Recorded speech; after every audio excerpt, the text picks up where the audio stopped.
Hello and welcome back to the channel. So today's video is a continuation from the A to Z of homebrewing terms. We've done A to D, so today it's going to be E to H, and then we'll do the next video following from that.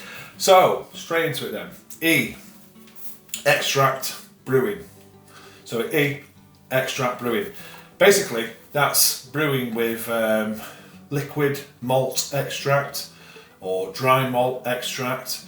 You can get different variations of this. You can have light malts, dark malts in the extracts. You can, like I say, powdered syrups. It just basically replaces all grain.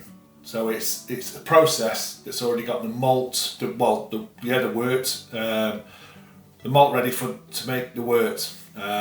So I use dry malt extract, a light version, for when I'm making the yeast starters, but you can use them for making a full brew. So that is extract brewing. So really it's an easier way.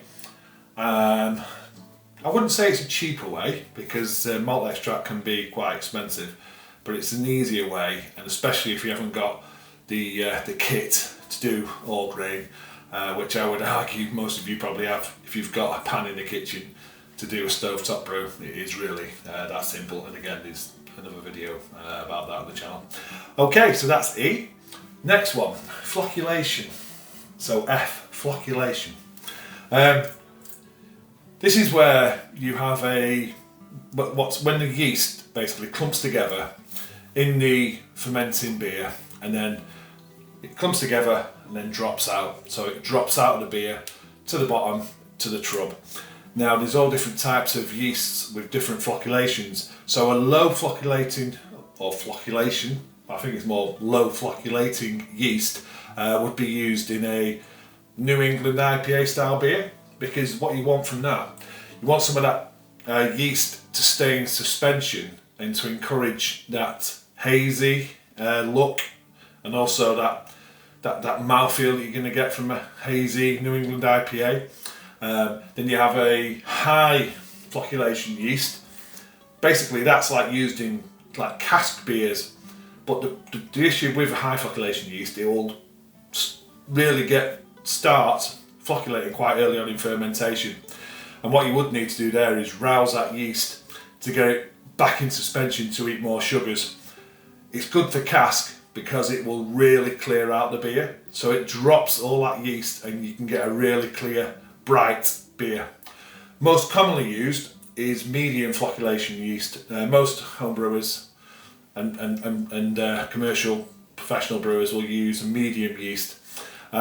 This yeast will basically, you've got to cold crash to get the flocculation to start in most of them common ones. It will do it, but it just takes a little bit slower, but it will eat a lot of the sugars. And then to encourage that, there's a thing called cold crashing. So you cold crash your fermenting beer, then it starts to flocculate down into the trub, and then that beer is quite bright, but it just takes that a little bit longer. Where the high starts straight up, well, pretty much not long into fermentation. Low flocculation means that there's going to be a lot of yeast suspended.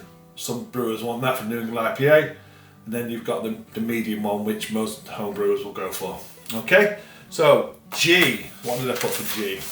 Grist. Grist is the malt, your malt bill or your grain bill, and it's basically another name for it. So the grist, the malt bill, the grain bill, but the grist is when you mill that malt, when you've got your malt bill and you want it either a fine grist or a medium grist, and it's just basically breaking up the grains so that you can start to put that into your hot water and then start to extract the sugars. So the grist is the full amount of fermentables, the grains, adjuncts that you're going to put in to your mash. So that's a grist. And the last one for this one is hot break. Hot break is when you're brewing either all grain or an extract beer, and you've got the pan and it's about to come to the boil. You'll see it starts to build a nice creamy foamy head. What happens then, that's all protein. Some brewers will stir that in, and then when it gets to the boil, the rolling boil will help with that protein as well, so disperse it. And what happens is, the hot break, some brewers, especially some home brewers, that hot break will rise and it could boil over. So you've got to keep an eye on it. And if you stir it in, you're less chance of getting a boil over. But that is just proteins from the grains or the extract. And at the end of the brew, that hot break should have all settled down to the bottom of the pan when you start to cool it. And then you get your wort off the hot break, off that, it is a hot break, it's proteins, and then into your fermenter. So that's hot break. Okay, so that's the 4 for this one, and I'll see you on the next one. Cheers, bye.